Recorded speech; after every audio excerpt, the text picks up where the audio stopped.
The temperature had already dropped to 12 below zero when they put Nora Croft out into the night. She was 19 years old. She had no coat thick enough for this cold. She carried a canvas rucksack that held everything she owned in the world, and she stood for a moment on the back step of the Greer General Store while the door closed behind her, feeling the cold settle against her face like a hand pressed flat against her skin, patient and absolute and completely indifferent to what she deserved or did not deserve. She did not argue. She did not plead. She did not turn back and knock on the door and tell them again that she had not taken anything, that she had never taken anything, that the accusation was a lie constructed by people with reasons of their own. She had already said all of that. It had not mattered. What she did instead was stand very still on that back step and look out across the frozen yard behind the store, past the woodpile and the empty chicken coop and the bare-limbed trees at the edge of the property, toward the dark shape of the mountains rising against the slightly less dark shape of the November sky. She thought, this is what they think of me. She thought, now I know. And then she stepped off the back porch and began to walk. She had been in Crestfall, West Virginia for 2 years and 6 months. She had arrived on a warm May evening in 1936 with $12 in her pocket and a rucksack containing 3 books on agriculture, a worn wool blanket, a pocket knife, and a handful of dried beans she had saved from her own wages at the last place she had worked. She had found the Greers on her second day in town, had walked into their store with her calloused hands and her careful eyes and her hunger for something she could not have named precisely, but understood as a life that was more than waiting to see what happened to you. Cordelia Greer had looked at her for a long moment before she said yes. Silas Greer had not said much of anything. He had looked at his wife and then at the floor, which was, she would come to understand, his way of expressing a kind of neutral acceptance that never quite became warmth. The arrangement was simple, and she had accepted it with a gratitude she was careful not to show too plainly, because she had learned early that showing gratitude too openly gave people the impression that they had done you a favor large enough to collect on later.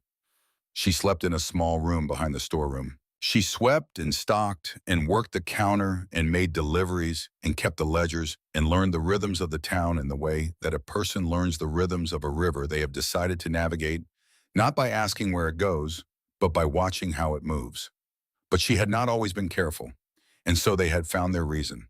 Before the store and the ledgers and the careful navigation there had been a place called St. Joseph's Home for Foundlings, a gray stone building on the outskirts of Wheeling, where children who had no one went to become children who expected nothing.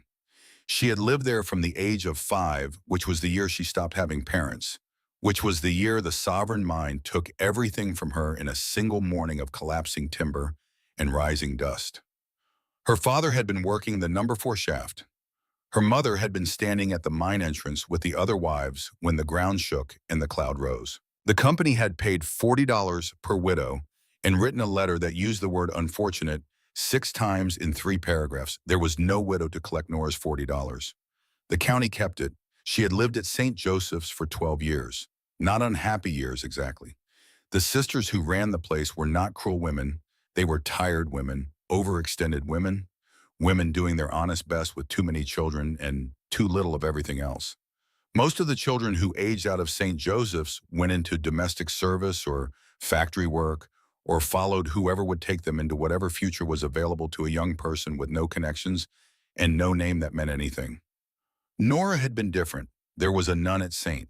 Joseph's named Sister Winifred, a small, precise woman in her 60s who had come to this posting after decades of teaching at a proper school in Cincinnati, where her health had declined and the diocese had decided she would be more useful somewhere quieter.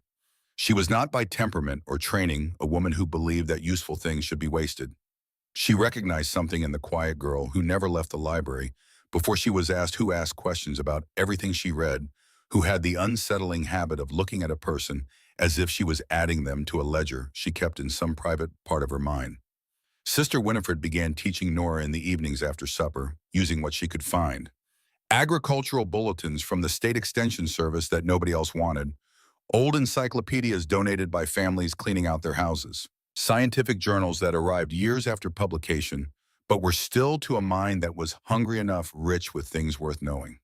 "You have a mind that won't stop moving, Nora," Sister Winifred told her once. They were sitting together in the narrow library while snow fell outside the window, and the younger children slept down the hall. Don't ever let anyone dam it up. Nora never forgot those words. They settled into her the way certain things settle into a person when they arrive at exactly the right moment in the right place, when something that has been uncertain about itself becomes suddenly and permanently decided. She left St. Joseph's in the spring of 1936, 2 months before her 18th birthday, not because she was pushed, but because she had decided that her life, whatever it was going to become, had to begin. Sister Winifred gave her 3 books as a parting gift: a manual on soil science, a guide to saving and storing seeds, and a worn copy of Thoreau's Walden, its cover soft from use with words inscribed on the inside front cover in the sister's careful handwriting. Go confidently in the direction of your dreams. Live the life you have imagined. She had been carrying those words for 2.5 years when they put her out into the November dark. She walked half a mile before she stopped. She stopped under a bare oak tree at the edge of the road that led north out of Crestfall, and she set her rucksack down in the frozen mud, and she opened it and she took out the small bundle that Cordelia Greer had pressed into her hand as she crossed the threshold of the back door. She had not looked at it yet. She had not been ready to look at it yet. The bundle was wrapped in brown paper and tied with a piece of kitchen twine. Inside the paper was a $5 bill, folded carefully into quarters, and a scrap of paper torn from a ledger page with 7 words written on it in Cordelia Greer's small, precise handwriting. I know you are innocent. Forgive me. Nora stood under the bare oak tree and read the 7 words twice. Then she read them a third time, slowly giving each word its full weight. Then she folded the paper carefully along its original creases and put it in her coat pocket, and she put the $5 bill in the inside pocket of her coat, where it would be safest, and she picked up her rucksack and slung it back onto her shoulders. She stood for a long moment looking north at the dark shape of the mountains and Mayens against the slightly less dark sky. She had arrived in Crestfall on a warm May evening in 1936, believing she was only passing through looking for work and a place to land for a season before she moved on to whatever came next. She had walked up the main road from the bus stop, and she had looked at the town with the careful cataloging attention that had always been her most natural way of encountering new things, and she had seen a company town in the middle of a valley, with the mine's tower rising against the sky, and the houses arranged in their rows, and the people moving with the particular gait of people who have accepted that the shape of their lives was decided by something outside themselves. And then she had looked up at the hill at the far eastern edge of town, and she had seen the sign. It was a large sign painted in black on a white board, weathered but still legible from the road. It said Sovereign Mine, Holt Family Properties, established 1887. She had stopped walking. She had stood in the middle of the road and looked at the sign for a long time, feeling something move through her that she did not have a name for, something that was not quite anger, and not quite grief, and not quite recognition, but contained elements of all 3. Sovereign Mine. She had heard that name exactly once before in her life.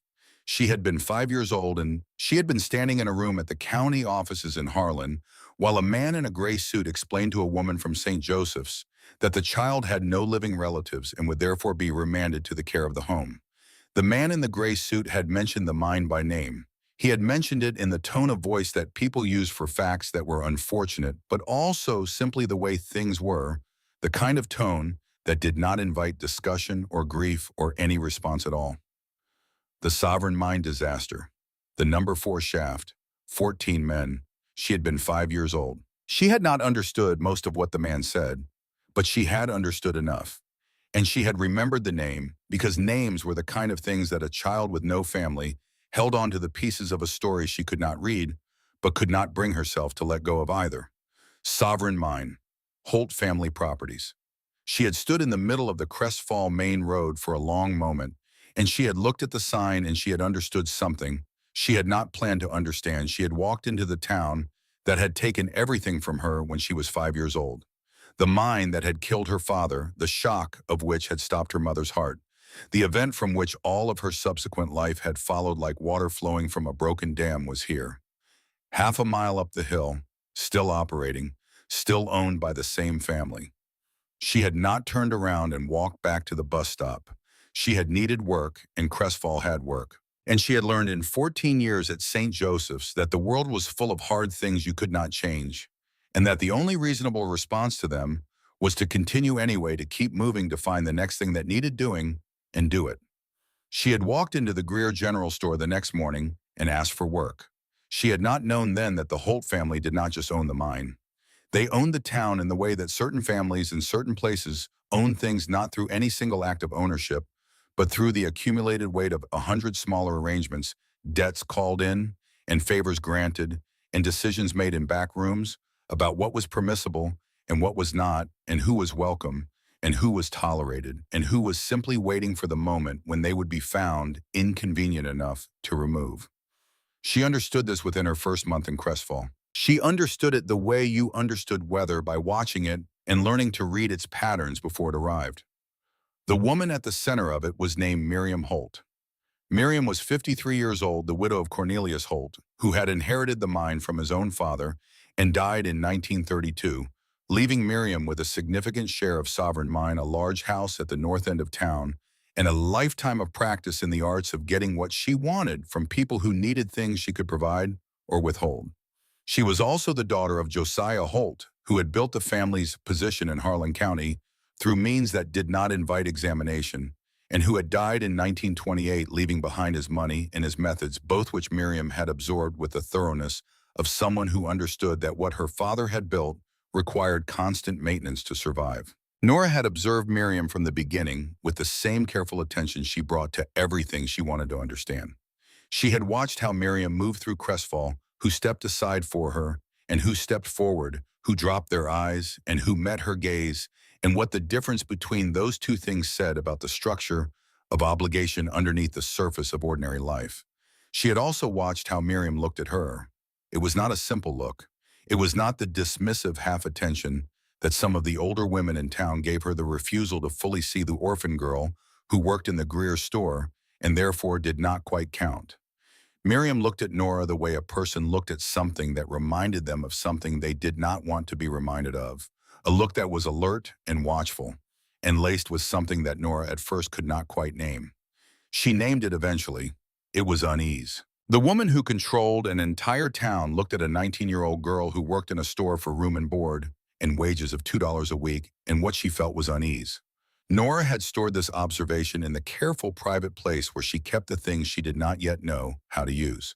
Girls like that see things they shouldn't, Miriam had said once in a conversation that was not meant to be overheard, her voice carrying through the thin wall between the store's main room and the back corridor where Nora was restocking shelves. She had been talking to her daughter, though Nora had not known that then. And when they see things, they talk. Nora had continued restocking shelves. Shelves. She had not given any indication that she had heard. But she had added those words to her ledger, the ones she kept in the private part of her mind, and she had thought about them on and off for weeks afterward, turning them over like a stone in her hand, looking at all their sides. She had not known yet what it was that she was supposed to see and not be allowed to talk about. She had known only that Miriam Holt was afraid of something, and that the something was connected in ways she did not yet understand to the careful-eyed girl who worked in the Greer store and read agricultural bulletins by candlelight, and had begun that past summer to grow things in the patch of dirt behind the building. The garden had started simply enough.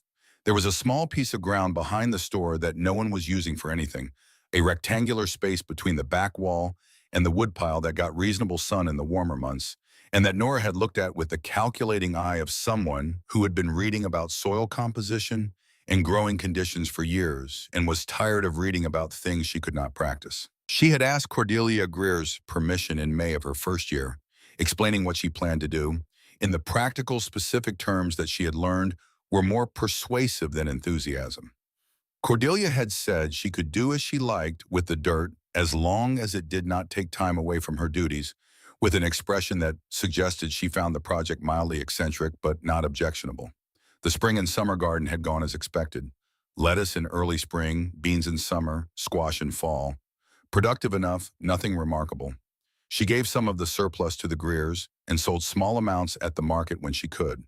But the cold frame was what drew attention. She had read about cold frames in one of the extension service bulletins that arrived at the store and that nobody ever seemed to want. The principle was simple enough, a wooden box with a glass or clear panel on top, positioned to face south and capture what heat the winter sun could offer, providing a sheltered environment where plants could survive temperatures that would otherwise kill them. She had built hers in October of her first full winter in Crestfall, using scrap lumber she found behind the store and a single-pane window she had pulled from the trash pile where Silas had thrown it after it cracked. She had positioned it against the south-facing wall of the store building. She caulked the joints with clay. She mixed herself and planted it with lettuce and kale and a few spinach starts. In November of 1936, while the rest of Crestfall was eating canned vegetables and salt pork, Nora was harvesting fresh lettuce from her cold frame. Crisp green, impossibly alive in the dead of winter, defying the cold with nothing more than glass and angle and the same winter sun that was doing nothing for anyone else's garden. She had brought a head of it upstairs to show Cordelia Greer, holding it out with the particular pride of someone who has tested a principle and found it sound. She had been genuinely pleased with what she had made. She had expected, if not exactly wonder, at least the mild satisfaction of a task completed and a small discovery shared. Cordelia had looked at the lettuce. She had looked at the cold frame through the window. She had looked at the cracked window pane Nora had retrieved from the trash pile. And her face had gone tight with something that took Nora a moment to identify. It was not anger exactly. It was more like the expression of a person who has been given a reason to be worried about something they have been trying not to worry about, and who resents the thing that provided the reason. "You used that window pane without asking," Cordelia said. "It was cracked," Nora said. "It was in the rubbish pile." "That is not the point," Cordelia said. "The point is, you take things without asking." Nora did not argue. She understood with the clarity that came from careful observation of how the world actually worked, rather than how it was supposed to work, that this was not truly about the window pane. The window pane was the excuse for a conversation that had been looking for a reason to happen. She apologized. She went back to work. She continued growing things in her cold frame because nothing in the conversation had actually addressed the cold frame, only the window pane. And she was not a person who surrendered a position simply because someone nearby was uncomfortable with it. But attention had been drawn, and attention once drawn in a town like Crestfall had consequences. Delia Holt was 17 years old, which is an age at which a person can be both calculating and entirely thoughtless, both deliberate and reckless, in ways that are difficult to separate from the outside. She was Miriam's daughter, and she had her mother's eyes, which were sharp and assessing and always evaluating the room for advantage.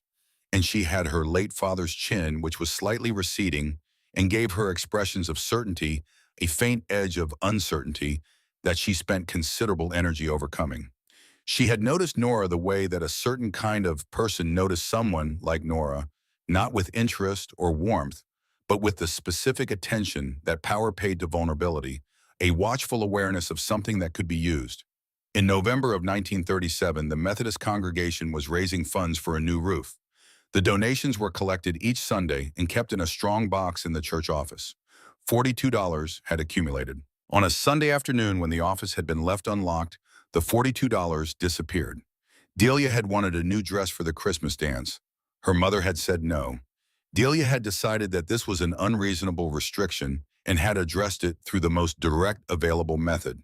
When the theft was discovered on Monday morning, Delia panicked. She went to her mother the way she had always gone to her mother with problems, not with confession, but with the request for a solution, presenting the situation the way you might present a broken piece of machinery to a mechanic, with the expectation that the problem would be fixed and that the exact nature of how it had come to be broken was not the most important part of the conversation. Miriam listened. She did not ask her daughter if she had taken the money. She did not ask why or how or what she had been thinking. She looked at her daughter for a long moment with those sharp, assessing eyes, and something moved through her expression that was not anger or disappointment, but something colder and more practical than either. Then she said, "You saw that Croft girl near the church office that Sunday, didn't you?" It was not a question. The intonation did not rise at the end. There was no space in the sentence for an answer that was anything other than yes. Delia looked at her mother. She was 17 years old, and she had spent her entire life understanding what her mother expected of her, and in that moment she understood it again, with the particular clarity of a decision that a person does not acknowledge making, because it is easier not to acknowledge it, to simply find oneself on the other side of it without having to account for the crossing. I saw her, Delia said. She was near the office. She was looking around like she was making sure nobody was watching. Miriam nodded once. That was all. She put on her best church dress the following morning and walked down to the Greer General Store with two of the church deacons in the full weight of her position in Crestfall, carried in every inch of how she held herself. She did not present evidence. She did not explain her reasoning in any detail.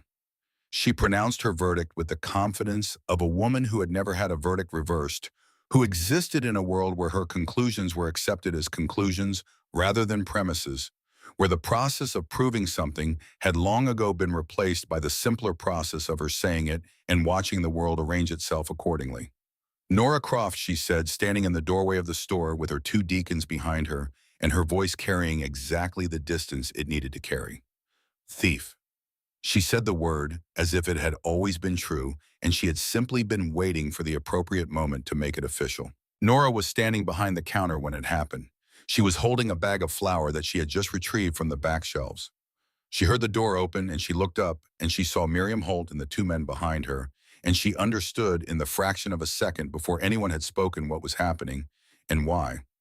Not because she was particularly intuitive, though she was, but because she had been paying attention for 2 years and 6 months, and paying attention to the right things, and everything she had observed had been pointing in this direction for longer than she had allowed herself to fully acknowledge.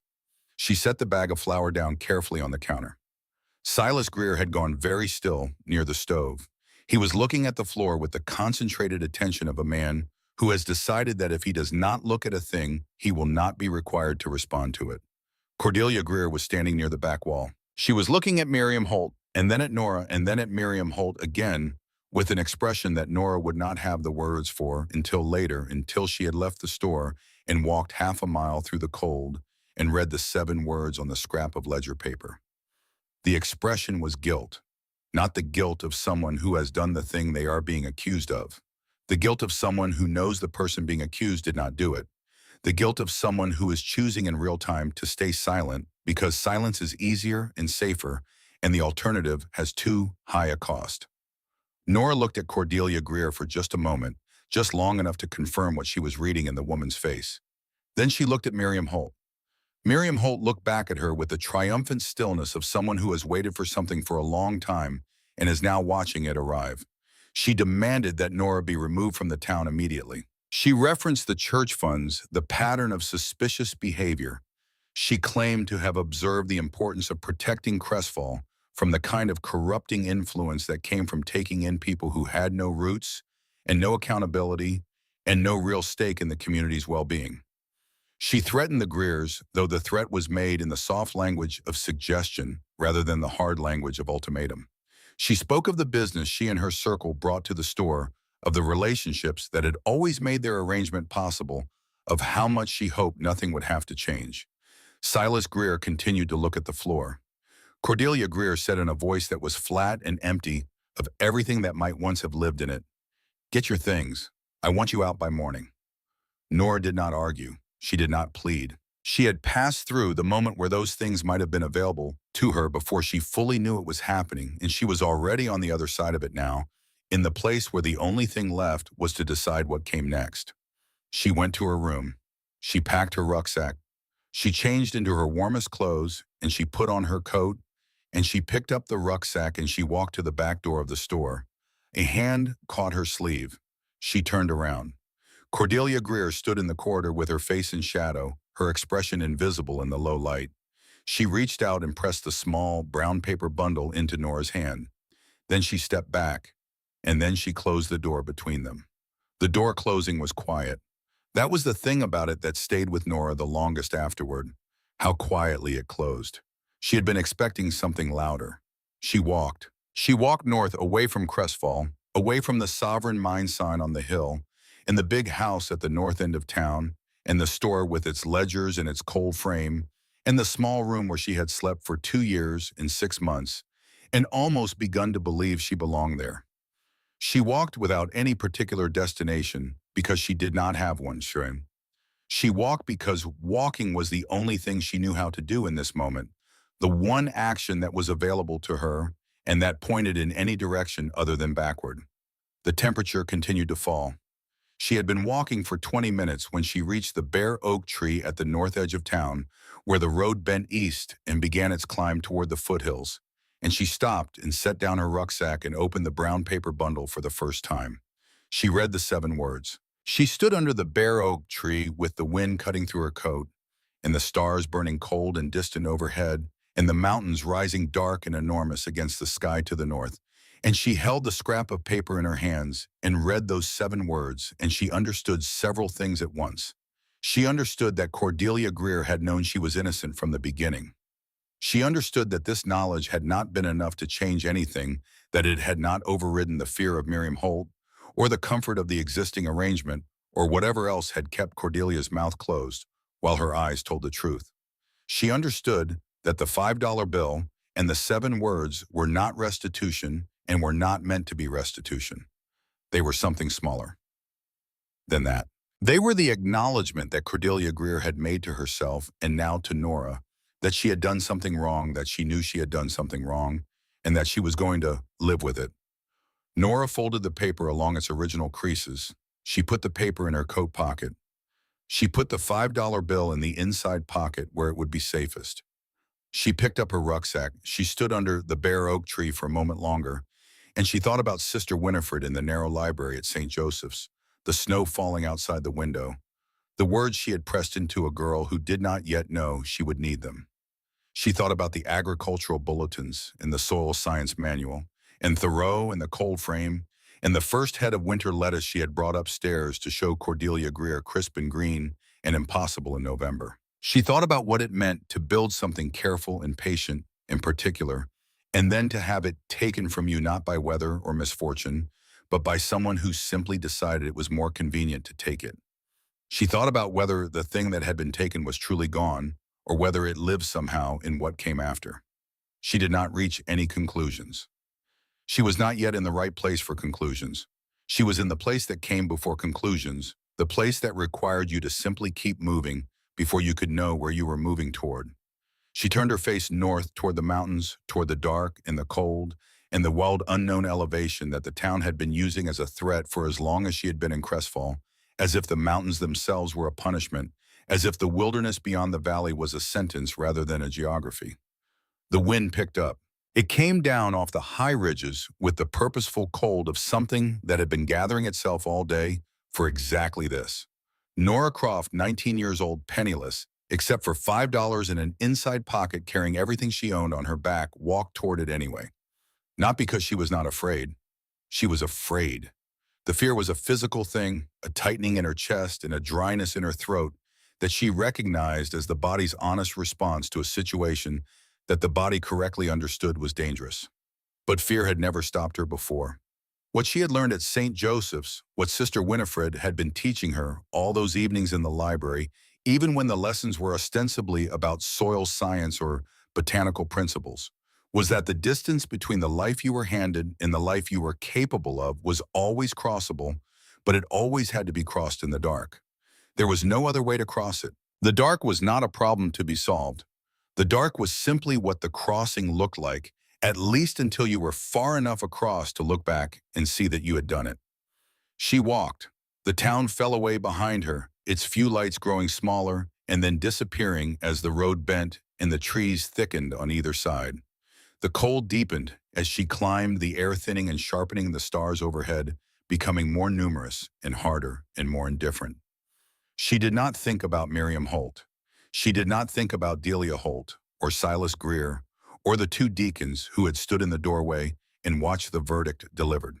She thought about soil composition and the angle of winter sunlight and the particular properties of geothermally warmed water that she had read about once in a bulletin that had arrived 3 years out of date and that she had read anyway 3 times until she had the salient points by memory. She thought about seeds. She thought about what it meant to carry something living inside you into the dark and the cold, not knowing where you were going, not knowing if there would be anywhere to plant what you carried, knowing only that as long as you kept moving and kept it safe, the possibility of something growing remained intact. The mountains rose ahead of her, enormous and dark and absolutely unconcerned with anything she was going through. She kept walking. The wind came down off the high ridges in long, cold sweeps that found every gap in her coat and every thin place in her gloves, and the stars burned overhead with their old, unchanging light, and Nora Croft walked north into the darkness of November and did not look back. Not once. The first night almost killed her. She had known in the abstract way that a person who has read about something knows it, that surviving in the West Virginia mountains in November without shelter would require everything she had. She had read about hypothermia in one of the medical bulletins that occasionally made it to St. Joseph's, had read about the stages of it with the same careful attention she brought to everything, had understood intellectually that cold was not simply an inconvenience, but a process, a systematic dismantling of the body's ability to maintain itself. Understanding something intellectually was not the same as being in it. The first night she found a rock shelf on the eastern face of a low ridge, a shallow overhang barely deep enough to keep the direct wind off her, and she wrapped herself in the wool blanket she carried and pulled her knees to her chest, and she shivered. She shivered with a violence that she had not anticipated, her teeth knocking together in a rhythm she could not control, her whole body consumed by the effort of generating warmth against the enormous patient cold that pressed in from every direction. She did not sleep. She could not sleep. She stayed awake, and she counted her breathing, and she thought about what she knew about the mountain she was in, which was not nothing. She had been reading about the geology of this region since she first understood she was going to spend time near it. She knew about the ridge systems and the creek patterns and the way the elevation affected temperature and precipitation. She knew from the Geological Survey report she had found in a box of donated materials at St. Joseph's when she was 14, and read 3 times that there were places in these mountains where geothermal activity brought warm water to the surface at temperatures that did not fluctuate with the season. She had been thinking about that fact on and off since the first time she had seen the mountains above Crestfall, and understood that she was going to have to understand them if she was going to survive in their neighborhood. She had not imagined then that surviving in their neighborhood would come to mean this. The second day, she moved north and west, following the game trails that ran along the creek bottoms, which were slightly more sheltered than the ridge tops, and whose ice patterns told her something about the directional flow of the water underneath. She ate the last of the dried beans she had packed, chewing each one into a softness that her stomach could manage, and she supplemented them with the inner bark of a birch tree she found near one of the creeks, which she knew from her reading had some nutritional value, though the reality of chewing bark in the cold was different from the clinical descriptions she had read about it in a survival bulletin. She also found dried berries still clinging to a stand of winterberry holly near the base of a south-facing slope, the bright red of them startling against the snow, and she ate what she could of them and marked the location in her mind as a place to return to if she came back this way. She was building a map. Even then, even in those first terrible days, she was building a map not on paper, but in the part of her mind where she had always stored the things she observed and sorted and filed for later use. She noted the direction of the prevailing winds and the places where the snow was deeper and the places where it was shallower, which told her things about the terrain and the exposure. She noted the patterns of animal tracks and what they said about where things moved and why. She noted the creeks. There were 3 creek systems she crossed in those first 2 days. 2 of them were frozen solid, their surfaces rimmed with ice all the way to the banks, the water locked underneath in the particular stillness of things that have been stopped and are waiting. The third one was different. She found it on the morning of the 3rd day. She had been stumbling along a narrow game trail that followed the bottom of a steep ravine when she became aware of something wrong about the creek she was approaching. She was in a state by that point that was not quite full consciousness, the cold and the hunger, and the 2 nights without real sleep having reduced her to something below her normal level of perception. But something registered anyway. Something was different. The creek was moving, not frozen, not rimmed with ice, not locked and still and waiting for spring. Moving with the lazy, curling movement of water that had somewhere to go and was not in any hurry about getting there, the surface of it releasing the faintest suggestion of steam into the cold morning air. She stopped and stood at the edge of it and looked at it for a long moment. Then she knelt down slowly because her knees did not entirely cooperate, and she put her hand into the water. It was warm, not hot, not even close to hot, but measurably, unmistakably warmer than the air around her, warmer than the ground beneath her feet, warmer than anything she had touched in 2.5 days. She cupped her hands and drank, and the warmth of it moved through her chest like a small fire being struck, radiating outward from her center in a way that made her close her eyes for a moment against the sheer physical relief of it. She stood up. She began to follow the creek upstream.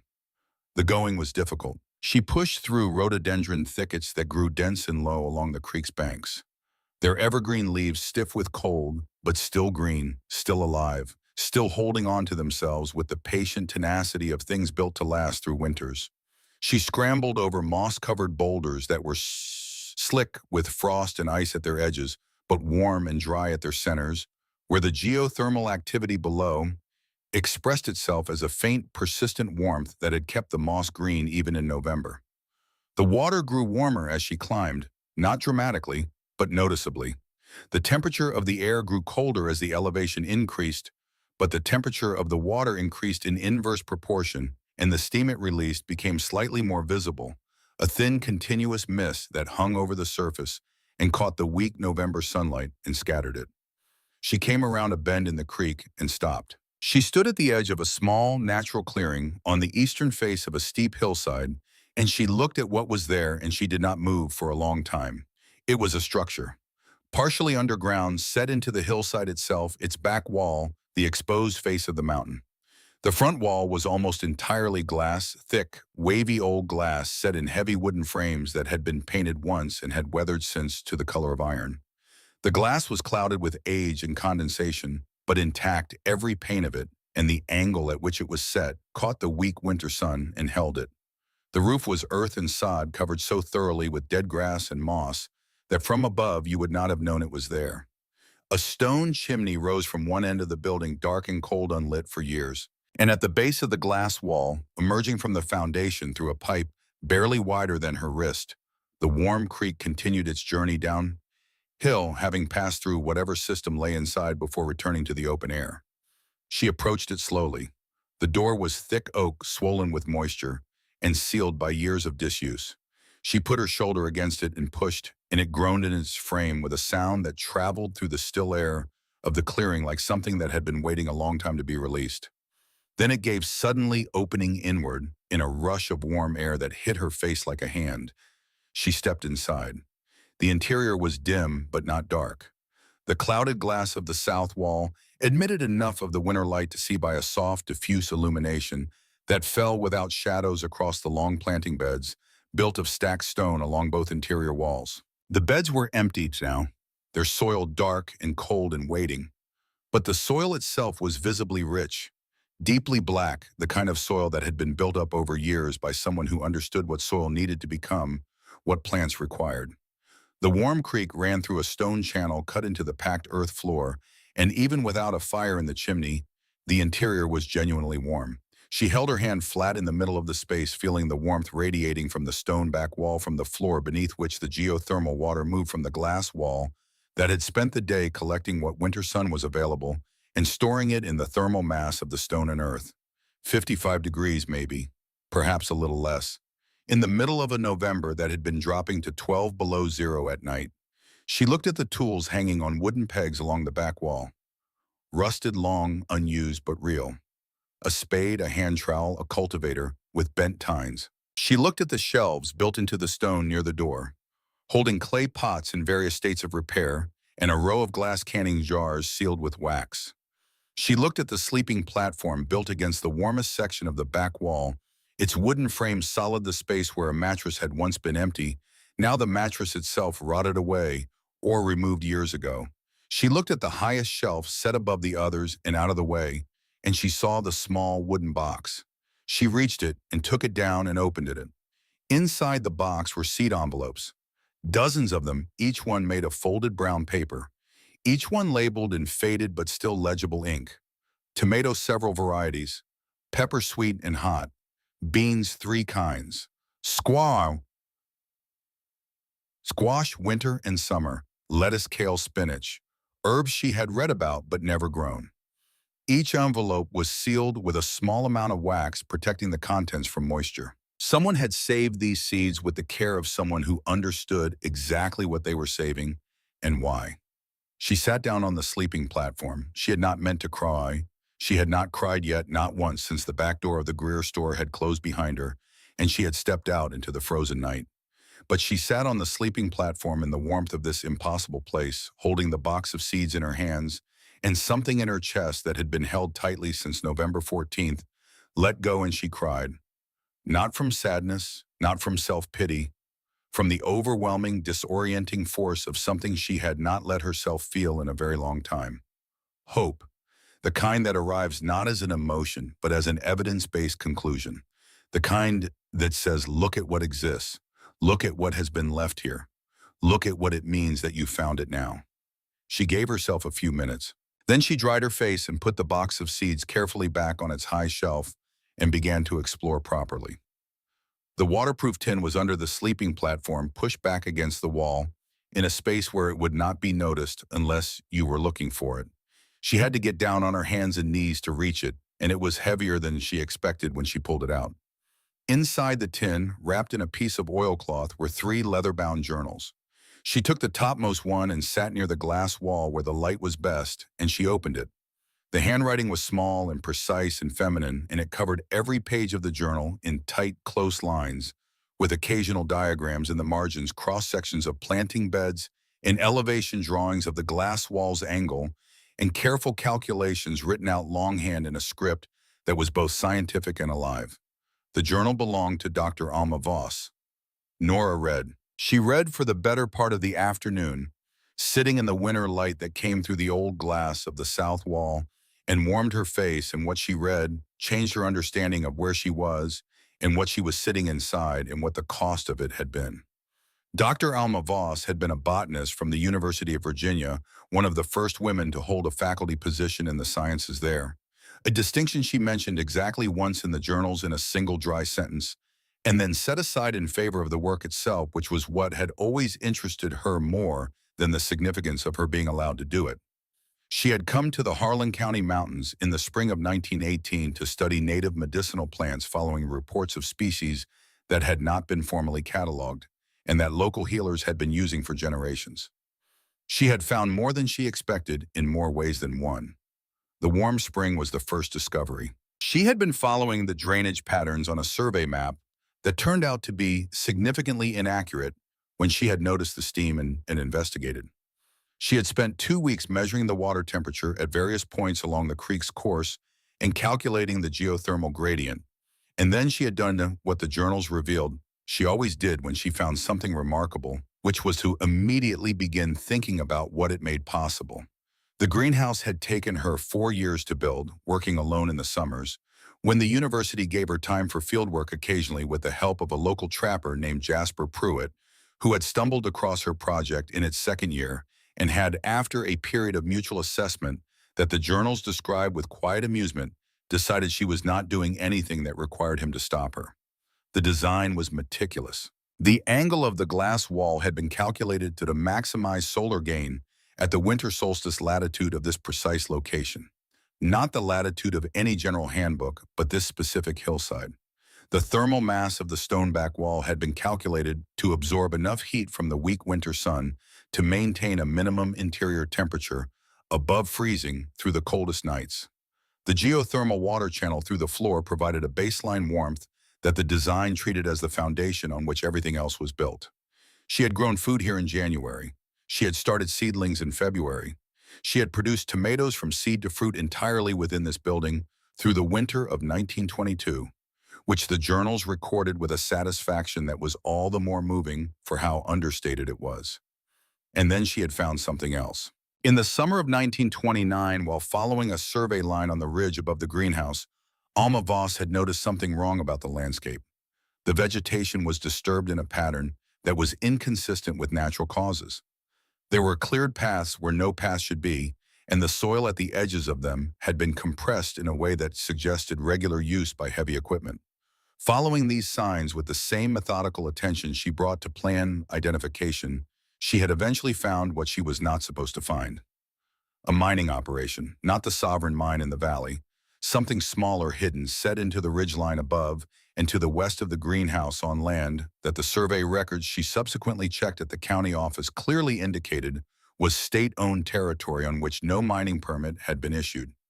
The records she found in a weathered wooden box in an outbuilding near the operation were not extensive, but they were enough. ledgers showing tonnage removed and payments received, correspondence that referenced without naming directly, but with enough specificity to be identifiable the arrangements that had been made to ensure the operation continued without interference. The name that appeared most frequently in the correspondence was Josiah Holt. Dr. Alma Voss had reported what she found to the county authorities. What happened after that was told in the third journal with the controlled precision of someone who was determined to record events accurately, regardless of what the recording cost her. Her university funding was reviewed and then suspended. Local merchants who had been supplying her with the materials she needed for the greenhouse were suddenly unable to continue doing so. She received a visit from a man she identified only as one of Josiah's men, who informed her that the mountains above Crestfall could be an unfriendly place for a woman traveling alone and suggested that she might find her work easier elsewhere. She did not leave. She stayed for another year trying to find another avenue through which to expose what she had found, writing to state officials and receiving no responses, making one trip to the state capitol that produced a meeting with a junior aide who took her notes and promised to look into the matter. Nothing was looked into. By the end of 1930, she had no funding and no supplies and no way to continue. The journals ended in December of that year with a final entry that was shorter than most and carried in every line the particular exhaustion of someone who has fought as hard as they are capable of fighting and has run out of ground to stand on. I am leaving the mountain tomorrow, the last entry read. I cannot stay without resources, and I have exhausted every path I could find. I am leaving the journals here because they belong here, because this place is part of what I am recording, and because whoever comes after me, if anyone comes after me, will need to know what this place is and how it works and what I found above it. The seeds I am leaving with Jasper. He has agreed to keep them safe. I hope someone finds this place someday, someone who will understand it, someone who will finish what I started. The entry was signed simply A. Voss, December 14th, 1930. Nora sat in the growing late afternoon dimness of the greenhouse and held the journal closed in her lap, and she thought about the woman who had written it. She thought about what it meant to build something this careful and this precise, this deeply understood, and then to be forced away from it, not by any failure of the work or any failure of the idea, but simply because you had seen something that a powerful man did not want seen. She thought about Josiah Holt, who was dead, and about the way that the things powerful men built to protect themselves could outlast them, could be inherited by their children, along with their money and their houses and their positions in the church pew. She thought about Miriam Holt looking at her across the Greer store's main room with those unquiet eyes and the thing she had finally named as unease. Now she understood the unease. Miriam had looked at Nora and had seen a woman who observed things carefully and asked questions and did not accept the answers she was given as final. She had seen Dr. Alma Voss. She had seen the thing her father had spent considerable effort and considerable cruelty removing from the mountain, and she had seen it walk into the Greer's store wearing a 20-year-old's face and a rucksack full of agricultural books. She had not waited to see what Nora would find. Nora sat with this for a long time. Then she set the journal back in the tin with the others and closed the lid and pushed the tin back under the sleeping platform.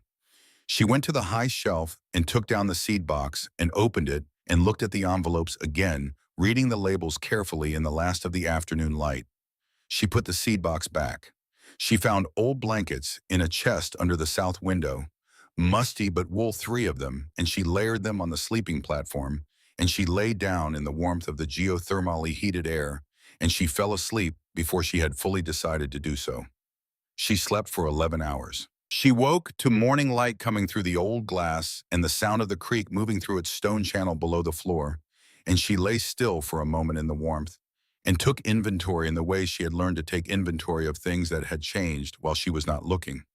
She had found shelter, real shelter, warm and structurally sound and equipped with tools and seeds, and 3 journals that represented a decade of botanical and agricultural knowledge she had not previously possessed. She had found geothermally warmed water, which meant she would not die of cold even if the shelter were compromised. She had 4 acres of growing beds inside the greenhouse, their soil dark and rich with years of compost worked in by someone who had understood what soil needed. She also had nothing to eat. The beans were gone. The berries she had found the previous day were 2 miles back down the mountain. She had not eaten since the previous morning, and her body was registering this in the focused, insistent way of a system that has other priorities now that the immediate crisis of freezing to death has been temporarily resolved. She spent the morning learning the extent of what she had. She went through the seed box systematically, making a mental inventory of what was there and estimating viability based on the age of the labels. Some of the older envelopes were almost certainly no longer viable. Others might still carry enough life to germinate under the right conditions. She identified the fastest growing cold-tolerant varieties, the lettuces and kale and spinach, that could go from seed to harvest in 6 to 8 weeks under good conditions, and that would tolerate the lower light levels of a November greenhouse. She examined the planting beds and found that the soil was dry but not dead, still carrying in its structure, and it smelled the memory of the good years when it had been actively maintained, capable of growing things again if it was watered and warmed. She examined the tools and found that 3 of the 5 were still usable once the rust was addressed. The spade would need sharpening, but was structurally sound. The hand trowel was fine. She went outside and spent the afternoon learning the land around the greenhouse, which she had not been able to assess properly in her initial state. The terrain was steep, the hillside falling sharply away to the south and west in a series of natural steps that she could see had once been more pronounced, as if something had been built into them at some point and had since been reclaimed by the mountain. Terrace formations. The shape of them was visible in the way the vegetation grew and the slight changes of elevation that repeated at intervals too regular to be entirely natural. Someone had terraced this hillside.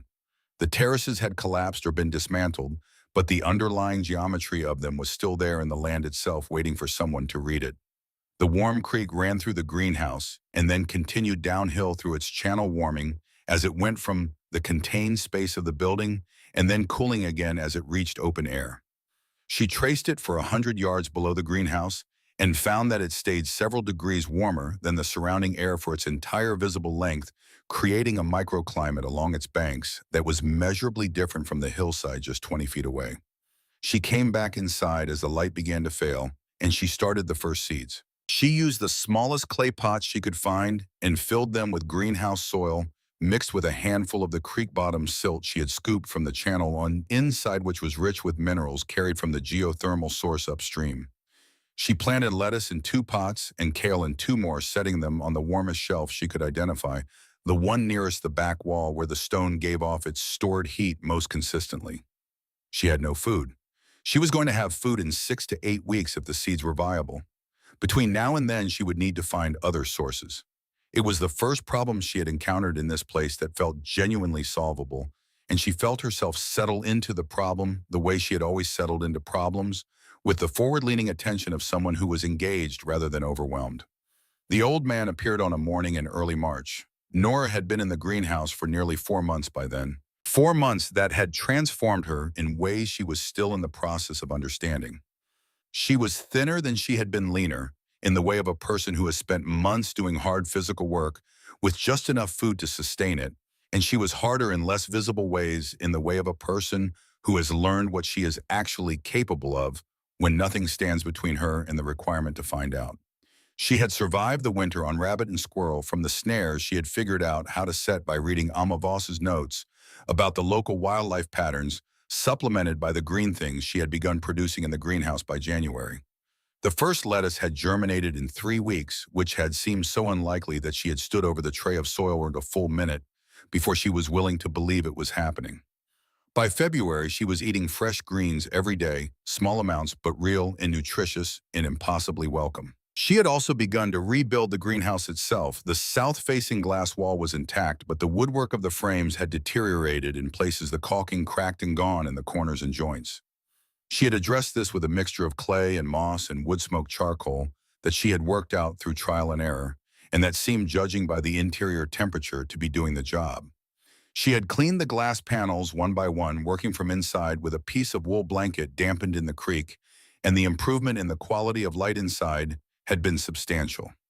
She had started the terrace work in February as soon as the ground was workable.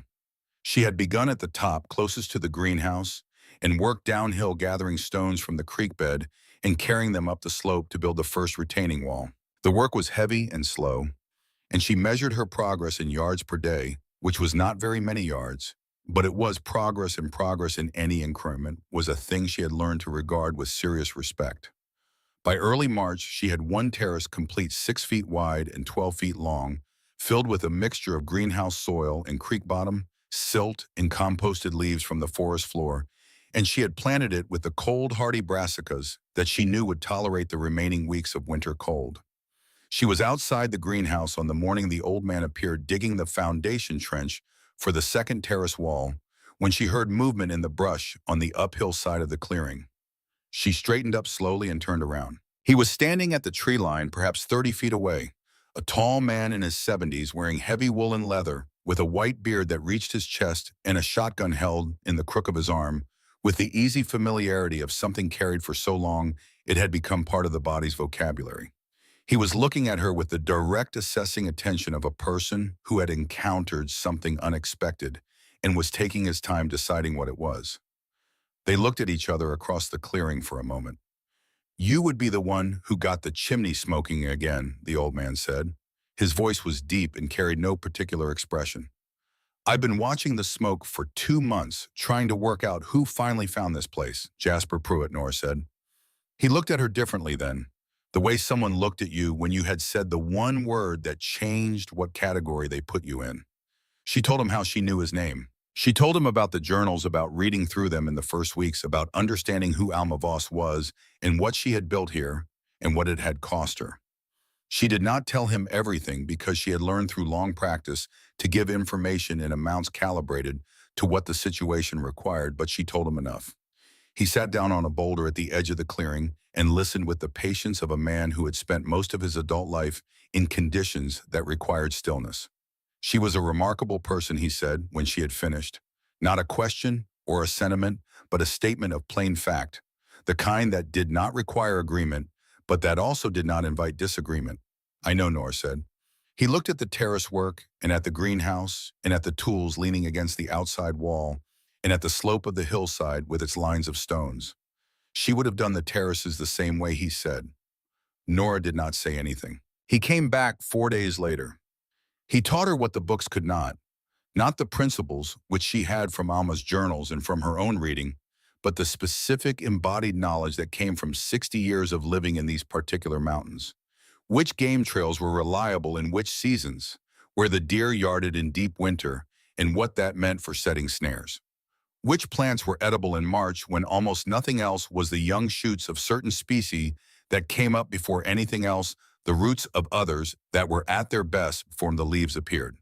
He showed her the beaver pond half a mile to the northwest, and the pattern of the muskrat runs along its edge, and the proper way to set a trap that would take a muskrat cleanly, which she found she could learn intellectually and practice acceptably, though she never became easy with it in the way he was. He told her things about Alma Voss that were not in the journals. She did not trust easily, he said. We spent 3 weeks talking before she would tell me what she was doing here. I thought she was just another back-to-the-land person who would last one winter and go back to wherever they came from. He paused. She lasted 12 years. What happened to her, Nora asked. After she left. He was quiet for a moment. She went to Richmond. She had a friend there who took her in. She tried to continue her research, but without the university, she had no access to the equipment she needed and no way to publish. She wrote some papers, but could not find anyone to accept them. He stopped again, and when he spoke again, his voice was the voice of someone reading from a document they do not want to read. She died in the winter of 1931. The friend wrote to tell me. Pneumonia officially. He looked at the greenhouse. I always thought it was the loss of this that actually killed her. Nora thought about this. She thought about Alma Voss leaving the greenhouse in December of 1930, with her journals tucked under her sleeping platform, and her seeds left in the safekeeping of a man she had taken 3 weeks to trust, and traveling down the mountain and through Crestfall and out into the wider world that had not done right by her, and dying 14 months later in a rented room in Richmond. She thought about what it meant to fight as hard as you could and still lose. She thought about the Holts. Jasper Pruitt had known about the illegal mining operation. He had been there when Alma reported it, and he had watched what had happened afterward, the systematic dismantling of a woman's ability to remain in the place she had built and the work she had loved accomplished, Not through any single dramatic act, but through the slow, patient withdrawal of everything that made continuation possible. He knew what Alma had found. He knew what it meant. And he had been living with the knowledge for over a decade in his cabin, 3 miles up the mountain, watching the smoke from the sovereign mine, and waiting in some part of himself he might not have been able to name for someone to come back and take up what had been abandoned. The Holts know this place exists, he told her one morning in late March. Not where exactly. Josiah tried to find it after Alma left. Sent men up the mountain twice. They did not find it because they did not know what they were looking for, and this place does not announce itself. Miriam knows her father never found it, Nora said. Jasper nodded. And now she knows someone has, because there is smoke from the chimney. She will send people. He looked at her with the direct assessing eyes of a man who had been reading the intentions of things in the wild for 7 decades. Maybe, he said, or maybe she will wait and see what you do with it. He paused, or maybe both. Nora thought about this. She went back to work. By the summer of 1938, the greenhouse was producing at the level Alma Voss's journals had described during its best years. The 4 stone planting beds had been fully replanted, rotated through the spring in the sequence Alma had developed, and the harvest was more than Nora needed. She had established 3 more terrace beds outside 2 of them producing crops. Now the 3rd newly planted with the sweet potato, starch that had taken her 2 failed attempts to get right. The geothermal water ran through its channels, unchanged by everything that had happened above it. The warm spring that Alma Voss had found in 1918 bubbled up from its source somewhere deep in the mountain's geology and moved at its constant temperature through the greenhouse's stone floor channel and emerged on the downhill side and continued its journey exactly as it had for longer than anyone knew, indifferent to minds and deeds and powerful families and the various ambitions of the people who moved through its watershed. Nora had begun to understand in those months something that she had read about in Thoreau, but had not fully understood until she was living inside it, which was the difference between belonging to a place and owning it. She did not own this mountain, again. She was not capable of owning it in any real sense, but she was beginning to belong to it in the way that belonging happened slowly through the accumulation of seasons and the learning of particular things about a particular place that could not be transferred to any other. In late summer, she began carrying baskets of vegetables down the mountain. Not to Crestfall. She would not go to Crestfall. But there were smaller communities in the hollows below settlements of families who had been in these mountains long enough to have their own particular relationship with the land, and who were in the leaner years in real difficulty by February and March when the canned goods ran out and the fresh food was still months away. She left baskets at the edges of yards, at first not wanting to explain herself, not ready to be explained. But this lasted only a few weeks because, in a hollow where everyone knew everyone, the appearance of a basket of fresh winter lettuce at the garden gate was not something that did not get traced to its source. The first family she actually talked to was the Sloans, who had 6 children and a father who worked occasional days at the Sovereign mine when they needed it, and a mother named Vera, who met Nora at the bottom of the mountain path, with an expression composed in equal parts of suspicion and hope. "What do you want for it?" Vera Sloan asked. "Nothing," Nora said. "I grow more than I can use." The suspicion remained. The hope resolved itself into a decision. Vera took the basket. 2 weeks later, her husband appeared at the edge of the greenhouse clearing with a bushel of dried apple rings and a look of stunned gratitude that he seemed to have no idea how to express, and so expressed through the offering of the apple rings, which Nora accepted with the seriousness the gesture deserved. Their youngest had been sick all winter, he said, pale and thin and not right. Since the fresh greens, she is better than she has been in 2 years. Word spread. Word always spread in these mountains. It was the primary infrastructure. By the spring of 1939, she was making regular deliveries to 4 families in the hollows below, teaching anyone who would listen about cold frame construction and soil preparation and seed saving, establishing in slow, careful increments a small network of people who were beginning to understand that winter did not have to mean eating from cans until April. She was not thinking about Miriam Holt. She was thinking about drainage patterns and germination rates, and whether the slope below the 4th terrace was stable enough to support a 5th retaining wall. She was thinking about how to explain to Vera Sloan's oldest boy the principle behind the cold frame's angle without making him feel like he was being lectured. She was thinking about the seeds she was developing, the second generation of tomatoes grown from Alma Voss's envelopes that were showing characteristics she had not seen in the original plant's adaptations to the specific altitude and microclimate of this hillside that were only beginning to express themselves in the fruit. She was not thinking about Miriam Holt, but Miriam Holt was thinking about her. The two hunters from Crestfall, who found the terraces in the fall of 1939, came upon them on a gray October afternoon while following a deer trail that had taken them higher than they had intended to go. They stood at the edge of the first cleared area and looked at the stone retaining walls, in the neatly prepared beds, in the irrigation channels, and they did not speak for a moment. Then one of them recognized the figure in the distance moving between the upper terraces with a basket on her arm. "The orphan girl," he said to the other. "The Croft girl," the other one said. "She is supposed to be dead." They watched for a while longer without being seen. Then they went back down the mountain and straight to the north end of town, to the big house where Miriam Holt was still receiving visitors in the front parlor, as she had done every Thursday afternoon for 20 years. They were not Thursday afternoon visitors. Miriam received them anyway. She listened to what they had found. She did not ask many questions. She did not need to. She had been waiting for this particular piece of news since the day she had watched Nora Croft walk out the back door of the Greer store and into the November dark, waited with the specific suspended quality of a person who knows they have not actually solved a problem, but has decided to treat it as solved and see if reality agrees with them. Reality had not agreed with her. The girl had not died on the mountain.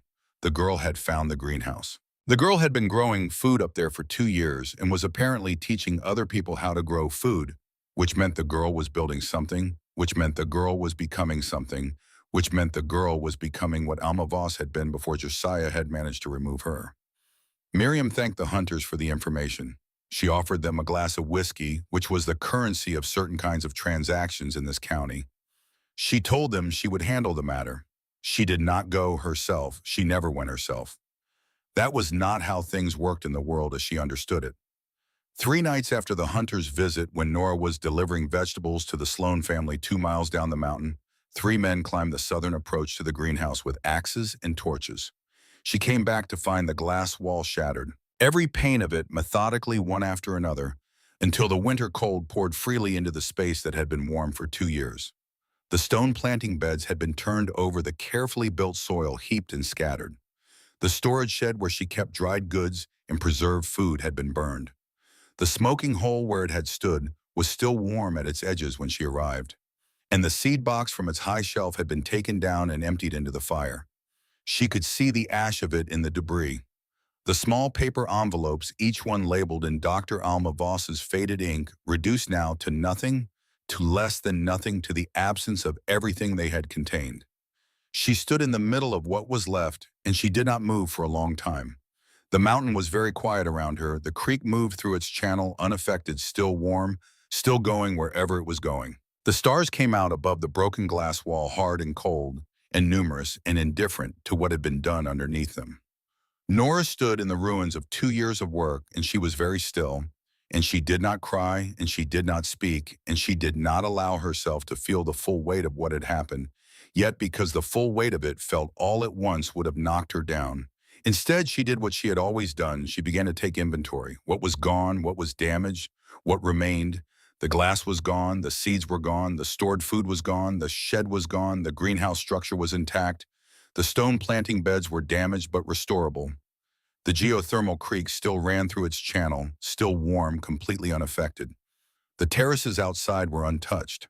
The tools on their wooden pegs, which she had moved to the back of the building 3 weeks ago, for reasons she had not been able to articulate at the time, were intact. Jasper Pruitt arrived in the morning, moving down the mountain from his cabin with the unhurried deliberateness of a man who has already decided what he is going to say. He stood in the doorway and looked at the damage without expression. "They want you to quit," he said finally. "They want you to pack up and walk away and let this place go back to what it was before you found it." Nora was sweeping broken glass into a pile near the north wall. She did not stop sweeping. "I know," she said. "Are you going to give them what they want?" She swept the last of the glass into the pile and set down the broom and looked at the open sky where the south wall had been. The November cold coming through freely now, and she thought about Dr. Alma Voss leaving this place in December of 1930 and dying in a rented room in Richmond 14 months later. No, she said. He nodded once, the nod of a man who had been hoping for a specific answer and had received it. Then we have work to do, he said. He went back up the mountain to his cabin and returned an hour later carrying a burlap sack that he set down on the stone floor of the greenhouse with a care that told her before he opened it what it contained. She had been saving these for 20 years, he said. She gave them to me before she left, told me to keep them for someone who deserved them. He untied the sack and folded back the top. Inside were paper envelopes, dozens of them, each one sealed with wax and labeled in handwriting that Nora recognized from 3 journals she had read until she knew the writer's mind as well as her own. He looked at Nora steadily. I reckon you qualify. She reached into the sack and lifted out the first envelope. Tomato Cherokee strain, it read. First generation saved this hillside. Summer 1919. She held it in both hands, and she thought about a woman who had believed so thoroughly in the importance of what she was building that she had entrusted it to a trapper's safekeeping rather than let it disappear, who had understood that the work was bigger than any single attempt to destroy it, who had planned for the possibility that someone would come after her, someone who would understand it, someone who would finish what she started. Nora set the envelope carefully on the highest shelf in the place where the seed box had stood before it was taken from her. Then she went to find glass. The rebuilding took the rest of that winter and all of the one that followed. Glass was the first problem. There was no way to replace what had been destroyed with a single purchase from a single source because single purchases from single sources left trails. And trails in a town the size of Crestfall led back to Miriam Holt and to conversations that Nora was not yet prepared to have. So she found glass the way she found everything she needed in those years, by accumulating it in small amounts from scattered sources, by being patient in a way that looked to the outside world like simply not being there. Jasper Pruitt knew which farmsteads in the remote hollows had old outbuildings going to ruin their windows intact, but their owners long since moved or gone. He knew because he'd been moving through these mountains for 50 years and had cataloged what they held with the same methodical attention he brought to game populations and weather patterns. Because a man who lived alone at high elevation learned early that knowing what existed in his neighborhood was the difference between managing and not managing. He directed Nora to 3 buildings over the course of that first winter. She went to each of them in the dark of early morning before the light that would make her visible to anyone who might be looking. She removed the window panes carefully, wrapped them in cloth, and carried them up the mountain in loads small enough that she could manage the terrain without risking a fall. Each pane was a different size. The frames she built to hold them were therefore irregular, pieced together from salvaged lumber, with the practical ingenuity of someone who could not afford to demand uniformity. The south wall that resulted was not what Alma Voss had built. It was thicker at the joints, the glass panels overlapping in places, the whole thing held together with the clay and moss caulking that Nora had been refining since her first winter. But it held the heat. By February of 1940, the greenhouse was producing again. Not at full capacity, not yet, but producing the first lettuce showing its pale green shoots in the planting beds by the creek channel, while the winter cold pressed against the outside of the new glass and found no way through. She stood inside the greenhouse on a morning in early February and watched the light come through the new wall, different from before, shattered and scattered again by the irregularity of the panels, turning the interior into something that was less like a workshop and more like the inside of something alive, the light moving across the stone beds in patterns that shifted as the sun moved across the sky. She thought about Alma Voss's precise calculations of glass and angle and solar gain, the careful engineering of a scientist who had been trained to optimize systems. She looked at the irregular, imperfect, cobbled-together wall she had built from salvaged pieces in the dark, and she thought that perhaps Alma Voss would have found it impure. And then she thought that perhaps Alma Voss would have recognized in it something she herself had known, which was that the distance between the right way to do something and the only way available to do it was often the whole distance between survival and not. And that survival had its own kind of precision, its own demands for attention and accuracy, even when it looked from the outside like improvisation. The seeds from Jasper's burlap sack began to germinate in March. Not all of them. The oldest envelopes, the ones from the earliest years of Alma's greenhouse, showed germination rates that were low and variable, the result of 2 decades in a burlap sack, even under the best storage conditions Jasper's cabin could provide. But enough of them germinated, enough to work with. She also went looking for what else had survived.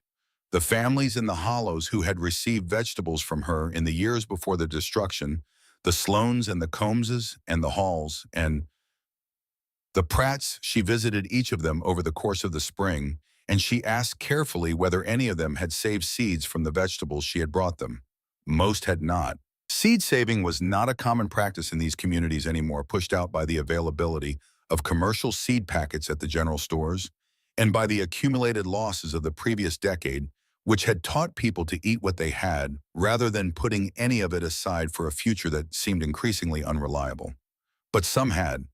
Vera Sloane had saved a small cloth bag of bean seeds from the previous fall's harvest, the same Cherokee variety that had come originally from Alma Voss's collection, now 2 years further adapted to the altitude and microclimate of the hollow, where the Sloane family had been growing them. A man named Elbert Combs had saved tomato seeds in a mason jar he kept on a shelf above the stove, 11 seeds from the best fruit of the previous summer, selected with the instinctive judgment of someone who had been watching plants perform for 30 years. A woman named Hazel Pratt had saved squash seeds wrapped in newspaper in a tin box under her bed, 3 varieties, and she handed the tin to Nora with the matter-of-fact generosity of someone who did not need to be told why the request was being made, because she already knew. Seeds are life, Hazel Pratt said. My grandmother knew that. I know that. You know that. She pressed the tin into Nora's hands. Don't let them take it from you again. Nora drove home with the seeds in her coat pockets, feeling their weight against her chest through the cloth, and she thought about what it meant that the collection she was rebuilding was no longer simply the inheritance of one woman who had built one greenhouse on one hillside. It was something that had passed through the hands of the families in the hollows, had been grown in their gardens and saved in their kitchens, and kept under their beds through the winter, had been shaped now, not just by the geothermal microclimate of the mountain, but by the specific conditions of the lower hollows and their particular soils and exposures. It was not the same collection. It was something new, something that had been distributed by the act of sharing and that could not be fully destroyed by the act of burning one seed box because it existed now in too many places and too many hands. She understood this as a principle she had been moving toward without knowing it was where she was headed. She began teaching in earnest, not just giving food anymore, teaching. She went to the families she had been supplying, and she showed them in their own gardens and in their own soil how to build cold frames from the materials available to them, which were not the same as the materials available on her mountain, but were sufficient if you understood the principle well enough to adapt it.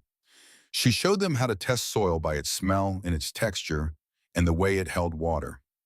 She showed them how to select the best plants for seed saving, not the most productive or the most beautiful, but the most resilient, the ones that had performed well under the specific pressures of the season, the ones whose genetics were being refined toward fitness for this particular landscape. She showed them how to save seeds and store them through the winter and test them for viability in the spring and plant them in the right conditions, and she did all of this in the patient, direct manner of someone who had learned from the best available teacher, which was Alma Voss's journals. By the fall of 1945, families in the hollows below the mountain had cold frames producing winter greens. By the spring of 1941, 11 families were participating in an informal seed exchange that Nora had helped establish, each family contributing seeds from their best plants and receiving seeds from others, the collection growing with each season into something that belonged to all of them collectively and to no single person specifically. The seed library that Miriam Holt's men had burned in the fall of 1939 had not simply been replaced. It had been transformed into something that could not be burned because it lived not in a single box on a single shelf, but in the kitchens and the cloth bags and the mason jars and the tin boxes of more than a dozen families scattered across the mountain hollows. Jasper Pruitt died in February of 1941. Nora had known it was coming in the way that you knew things about people you spent enough time with, not through any single sign, but through the accumulation of small changes that you observed and cataloged and filed in the careful ledger of your attention. He was slower on the mountain paths. The cough that had always been present in winter was worse, and lasting longer into spring. The fire in his eyes was not gone, but was banking lower, burning with the particular economy of something that was conserving rather than generating. She visited him every day in January, climbing the 3 miles to his cabin with food she had prepared in the greenhouse, sitting with him in the afternoons in the thin winter light, while he talked about things he had not talked about before, the way people talked when they understood that the number of remaining occasions for talking was finite. He talked about Alma Voss. He talked about the years before she came, the solitary decades on the mountain that he had chosen and that had shaped him in ways he was only fully able to see from their edge. He talked about what it meant to live in a place long enough to understand it and whether understanding it was the same as belonging to it and what the difference was between those two things. He talked about what he was leaving. On a morning in mid-February, when the snow lay 3 feet deep on the mountain and the stars were the only light in a sky that had been overcast for a week and finally cleared, Nora pushed open the door of Jasper's Wumpinen and knew immediately from the quality of the silence inside. His dog was curled at the foot of the bed. The fire in the stove had burned down to coals. Jasper lay on his back with his hands folded across his chest in a posture that did not look arranged, but that had the particular stillness of something that had arrived at its final configuration. She stood in the doorway for a long time. She had known how to grieve since she was 5 years old, had learned that particular skill early and in the hardest possible school, but grief was not something you got better at in any way that made it easier. It was something you became more practiced at carrying, which was different. She carried this one the way she had learned to carry difficult things, by acknowledging its full weight and then picking it up and continuing anyway. Under his pillow, she found the paper. It was written on the back of a feed store receipt in his handwriting, the letters large and slightly unsteady, the handwriting of a man who had not written much in recent years, but understood the importance of this particular writing being legible. To Nora Croft it said, "Who proved that the best thing you can grow is a person nobody believed in. I leave my land, 80 acres of it, and everything on it. Take care of the mountain. It will take care of you." She buried him on the south-facing hillside above the greenhouse, in the place where the morning sun fell first and longest, and where the geothermal warmth from the creek kept the ground from freezing solid even in the deepest winter. She cut a marker from a slab of mountain stone with the cold chisel she had found among Alma Voss's tools, and she carved his name and his dates, and below them 4 words that she had been turning over in her mind since the morning she found him. He planted seeds in people. She stood at the grave for a while in the thin February light, and she thought about all the things he had given her that were not in the will, the knowledge of the mountain in its particular dimensions, the stories of Alma Voss that were not in the journals, the specific unspoken faith of a man who had watched her work for 3 years and had never once suggested she was doing it wrong. Then she went back down the hillside and started the next season's seeds. The war came to Crestfall the way it came everywhere, not all at once, but as a gradual and then accelerating absence. First the young men left, then the older ones, then the supplies that had been arriving on the railroad. The sovereign mine reduced its operation to a crew of older workers and boys not yet old enough for service. The supply trucks that had made their regular runs to the Greer store and the other merchants on the main road came less frequently, and then intermittently, and then not at all. By the winter of 1942, Crestfall was in trouble. She heard about it from the families she was still supplying in the hollows, who heard about it from relatives in the town, who described what was happening with the careful understatement of people who had been taught by long experience that speaking plainly about difficulty was a form of complaining, and that complaining was not done. But beneath the understatement, the picture was clear. Children eating things that were not food because the food was gone. Old people sitting down to rest and not getting back up. Women trading the last of their jewelry for flour at prices that would have been extortion in any normal season, and that in this season were simply what flour cost. She heard it all and she sat with it. She had thought in the long nights of the rebuilding winters about what she would do when this moment came, because she had known it would come in some form eventually. The people who had cast her out would eventually need something that she had, and the question of what she would do when that happened was not a simple question, and she had not treated it as one. She had allowed herself to imagine saying no. She had allowed herself to imagine the particular satisfaction of watching Miriam Holt and her circle discover that the girl they had thrown away in November of 1937 had become someone they could not ignore, someone whose help they required, someone they would have to come to on her own ground and ask for, in whatever manner asking cost them. She had imagined it clearly and honestly, and she did not pretend to herself that the imagining contained nothing satisfying in it, because it did, and she was not a person who made a habit of pretending that she felt things she did not feel. But she had also thought about what Jasper Pruitt had said to her on a winter evening 2 years before his death, when they had been sitting by the fire in his cabin drinking the bitter chicory coffee that was the best either of them could manage in February, talking in the rambling, unhurried way they had developed over 3 years of regular conversation. "Revenge is a garden that grows nothing worth eating," he had said. He had said it without preamble, without any immediate context, in the way he sometimes said things that he had been thinking about for a while and had decided the time had come to say. "You can tend it your whole life, and all you will harvest is bitterness." He had looked at her steadily over his coffee cup. "I knew a man who spent 40 years tending his. He was very good at bitterness by the end, very accomplished at it. It was all he had." She had thought about those words on many nights since. She had tested them against everything she felt and everything she believed and everything she had observed about how the world actually worked, and she had found them consistently sound. But knowing something was sound and knowing how to live by it were also not the same thing. They were separated by the same kind of distance that separated reading about hypothermia from being in it. The crossing had to happen in real conditions, not ideal ones. Cordelia Greer arrived on a morning in February of 1943. Nora was inside the greenhouse when she heard footsteps on the mountain path below, and she straightened up from the planting bed she had been working, and she recognized the sound before she could see who was making it. Recognized it not because she had been expecting this particular visitor, but because she had been paying attention long enough to know what determined, desperate movement sounded like on this specific grade of slope. She went to the doorway and looked down the path. Cordelia Greer was smaller than Nora remembered, which was partly the loss of weight that showed in her face and in the way her coat hung from her shoulders, and partly the simple effect of seeing someone you had last seen in a position of power now approaching on your ground and in your conditions. She moved with the careful deliberateness of someone who was exhausted and cold and was not going to let either of those things stop her. She stopped about 20 feet from the greenhouse door. She stood there in the thin February sunlight with the warm creek steaming gently behind her and the broken stone walls of the terraces visible on the slope above, and she looked at the greenhouse with an expression that Nora could read from the doorway without difficulty. She had not known what she would find. She had come because she had heard the stories that had been filtering through the hollows for years about the woman on the mountain and what she was growing there, and she had needed to see it, and now she was seeing it, and the expression on her face was the expression of someone encountering a fact that requires them to revise a significant portion of what they thought they understood. "I know I don't have the right to be here," Cordelia said.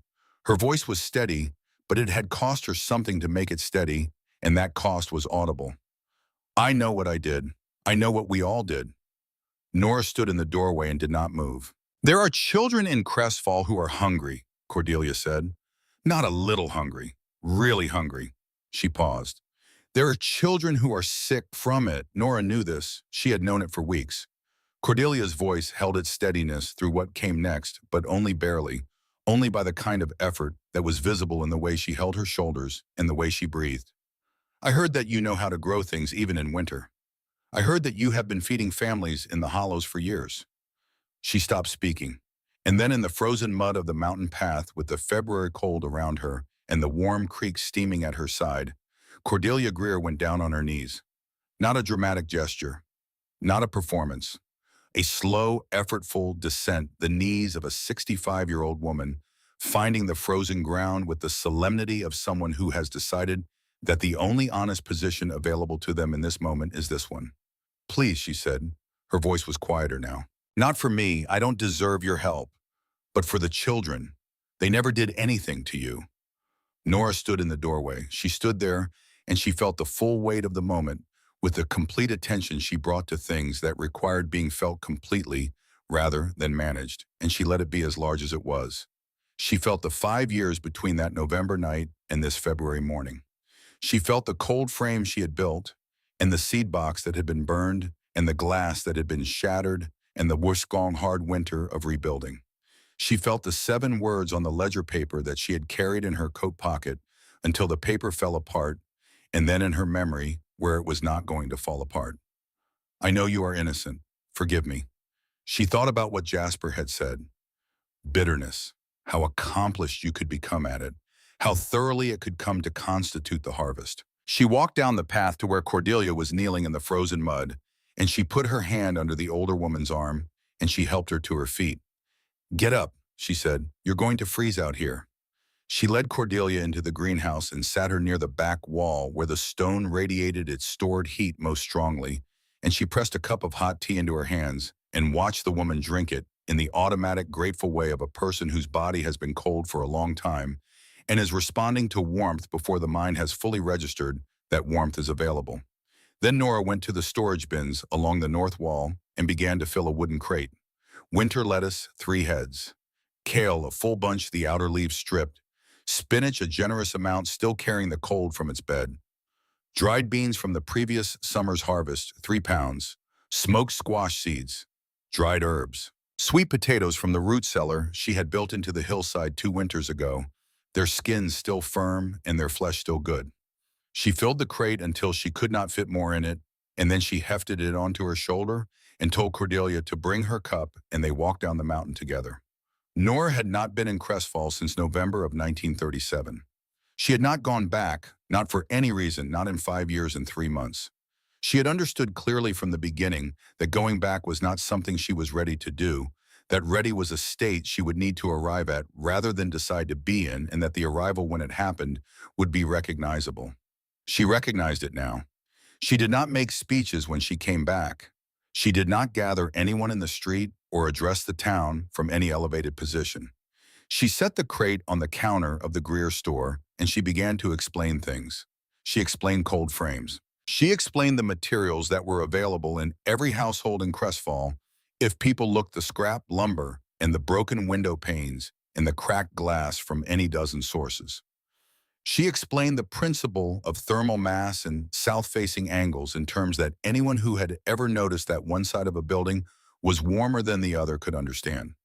She explained seed saving and crop rotation and the difference between soil that grew things and soil that had been grown out until it could not grow anything anymore, and what you did to bring depleted soil back.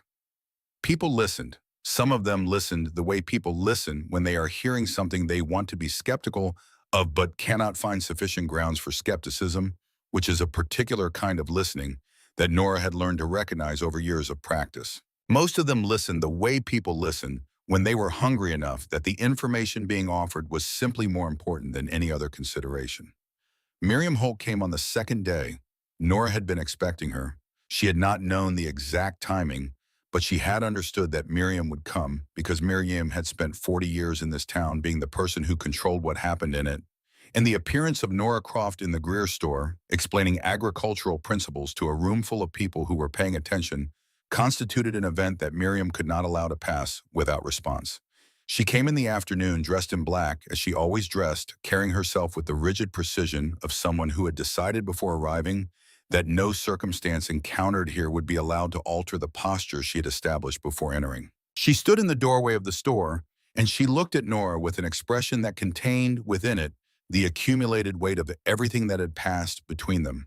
The cold frame and the church funds and the 7 words and the 3 men with axes and torches and 5 years of a greenhouse rebuilt from salvaged glass. So the thief returns, she said. She said it loudly the way she had always delivered her verdicts in a voice calibrated to carry to everyone in the room. Nora looked at her. I never stole anything, Mrs. Holt, she said. Your daughter lied and you knew it. The silence in the store had a particular quality, the quality of a room in which everyone present is holding very still because they have understood simultaneously that something is happening that is going to matter for a long time afterward.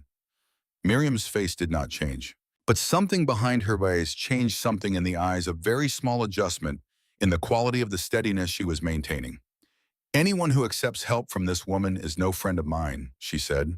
She said it to the room, not to Nora, the way she had always operated, through the leverage of relationship and obligation, rather than through direct confrontation. Remember what she is. Remember where she comes from. Several people moved toward the door. Not many. Three, perhaps four people who had old obligations to Miriam that were still operative debts of one kind or another that made the calculation of this moment come out differently for them than for everyone else. The rest stayed where they were. Miriam looked at the room and understood what she was seeing. She had been reading rooms her entire adult life, had built her position in this town on her ability to read them accurately. She read this one correctly. Then she turned and walked out. Nora watched her go. She felt something that she had not expected to feel, which was not satisfaction and not triumph, but something smaller and sadder than either, something that was closer to pity than she would have predicted. A woman who had spent her entire life constructing a world in which she was the central and indispensable figure, who had protected that construction with her father's methods and her own determination, was walking out of a general store in which the room had decided not to follow her. The world she had built was not going to survive the winter, not the economic winter of a war that had cut off supplies and sent the young men away, not the longer winter of a community that had discovered it could learn to feed itself from a woman whose value Miriam had spent years insisting was negative. Nora turned back to the counter and continued what she had been doing, which was explaining to a man named Aldous Combsbury how to build a cold frame from the two cracked window panes he had described finding in his barn. She worked in Crestfall through that winter and into the spring. She organized groups to build cold frames throughout the town. She established a seed lending arrangement at the Greer store, one that operated on the same principle as the informal exchange she had set up in the Hollows years before, each family borrowing seeds in spring and returning saved seeds in fall, the library growing with each season as the town's relationship with its own soil deepened. She taught her classes in the basement of the Methodist Church, which had seemed, when she first considered the location, like either an irony or an appropriate symmetry, and which she had eventually decided was simply the most practical available space in a town that did not have many options. And it was in the church basement on a winter evening in late 1943 that Delia Holt came. She came because her daughter was dying. The child was 4 years old and her name was Hope, which was either exactly the right name for this moment or exactly the wrong one, depending on where you stood in relation to the situation, and she had been sick for 6 weeks with a constellation of symptoms that Dr. Purvis, who was the only doctor within 30 miles, and who was holding the health of a wartime town together with the particular exhaustion of a professional working beyond the edges of what he had been trained for, had identified as scurvy. Delia had married a man named Thaddeus Cranston in 1940, a quiet, serious man who had worked as an accountant before the war, took him to the Pacific from which he had not returned. She was a widow at 23 with a 4-year-old daughter and a mother who had been so determined to refuse the community garden programs that her household had been subsisting on Miriam's pre-war stores of canned goods, which were running out, and on such fresh food as could be obtained through channels that did not involve accepting anything from the woman Miriam had spent years positioning as the family's enemy. Hope was not getting the vitamins that a child's body needed to function. The signs of this were unmistakable to anyone who had read the relevant medical literature which Nora had, and which the families who had been growing fresh vegetables through the winter had not encountered in their children, a fact that was itself a kind of evidence. Though she had not said this to anyone because saying it would have been the kind of cruelty she was not interested in practicing. Delia came to the greenhouse on a morning in December. She did not come down through the town and up the mountain on the established path. She came from a different direction, which told Nora something about the state of things between Delia and her mother that she stored in her ledger without particular surprise. She came through the woods on the eastern approach, which was longer and steeper, and which no one who was not determined to arrive without being observed would have chosen. She stood outside the greenhouse door with her chin raised in the way she had always carried herself, the performance of a confidence that her body had learned before she had the judgment to understand what it was performing, and her eyes were red in the way of eyes that have been crying and that the person who owns them is refusing to acknowledge. "My daughter is sick," she said. She said it without preamble, as if preamble was a luxury neither of them could afford. She said it the way her mother would have said something she wanted directly, and without the softening that might have been interpreted as weakness. And there was something of her mother in the delivery, though the content was entirely different. "My mother would let her die before she would ask you for help," Delia continued, her voice held. "She would call it principle, but it isn't principle. It is pride. And I am not willing to let my daughter pay for my mother's pride." She described the symptoms. Nora listened. She was already moving before Delia had finished speaking, going to the storage bins along the north wall, selecting what was needed. Fresh greens first, the most rapidly available source of what the child's body was missing. Sweet potatoes, which were dense with the right nutrients and which a 4-year-old would eat without persuasion because they were sweet. Dried herbs she had been growing for 3 seasons, the ones with the highest nutrient content per gram. She loaded a basket and handed it across. "This is enough for several days," she said. "Tell me what changes you see. Come back when this runs out." Delia took the basket and held it, and for a moment neither of them said anything. Then Delia said, "I am going to come to your class tonight." Nora looked at her. "My daughter deserves a mother who knows how to grow food," Delia said. She said it the way someone said something that they had been thinking about for a long time and had finally decided to say out loud, which changed it from a thought to a commitment. "And I cannot keep depending on my mother's stores." She looked at Nora directly. "I am going to come tonight and I am going to learn." She came that evening. She sat in the third row of the church basement in one of the folding wooden chairs that lined the space in rough rows, with the basket she had brought back from the mountain sitting beside her chair, emptied now, its contents presumably at home in whatever kitchen arrangement the Holt household had maintained through the winter. Nora was explaining the mechanics of seed selection, how you chose not the largest or the most beautiful specimen, but the most resilient, the one that had done best in the actual conditions of the actual season, when she became aware that Delia was no longer following the lecture. She was not asleep. She was not distracted. She was sitting very still in her folding wooden chair, and she was looking at her hands in her lap with an expression that was not readable from the front of the room, but that had a quality to it that Nora noted and filed. She continued with the lecture. 15 minutes later, Delia Holt stood up. The room went quiet in the way rooms went quiet when something unexpected happened. Not immediately silent, but quieting in a way from the moment of the unexpected thing, outward the conversations and the small movements stilling as people registered that something was happening that might be worth paying attention to. Delia stood up and she looked at the room. "I need to tell all of you something," she said. Her voice was the same voice she had brought to the mountain that morning, the one that was holding itself steady at a cost that was audible if you were listening for it. She told them about the church funds. She told them what she had done when she was 17 years old, the simple, squalid fact of it, the dress in the strong box, and the Sunday afternoon when the office was unlocked. She told it plainly and without the kind of softening that might have made her look less culpable, as if she had understood that the only version of this confession that was worth giving was the complete one. Then she told them about what had happened after. "My mother asked me if I had seen Nora Croft near the office that day," Delia said. "And I said yes. I said yes because she was asking me to say yes, and because I was 17 and I was afraid, and because it seemed at the time like the easiest available way out of a situation I had created." She stopped. The room waited. "Nora Croft did not steal anything," Delia said. "She was not near the church office. I do not know if she was even in that part of town that Sunday. I put her in the path of my mother's anger because I needed someone to put there, and my mother used the lie I gave her because she had been looking for a reason to remove Nora from this town, and I handed her one." She looked at Nora. "My mother knew I was lying," she said. "She knew before she went to the Greers. She used it anyway.